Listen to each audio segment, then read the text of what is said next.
Hello everyone, welcome back to Tech with Ashutosh. Today I'm going to show you a very cool trick with the Google Workspace and Gemini AI.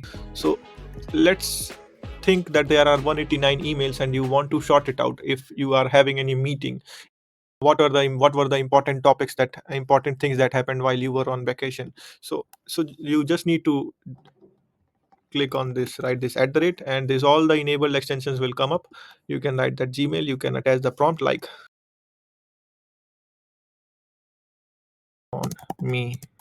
So I have written a prompt, and we will just hit enter, and we will this Gemini will look into our Google Workspace, and it will find out the mails for us. So let's see the live demo. Let's try it one more time because sometimes the responses are not up to the mark. Find all the meetings scheduled for me today. Maybe that should work.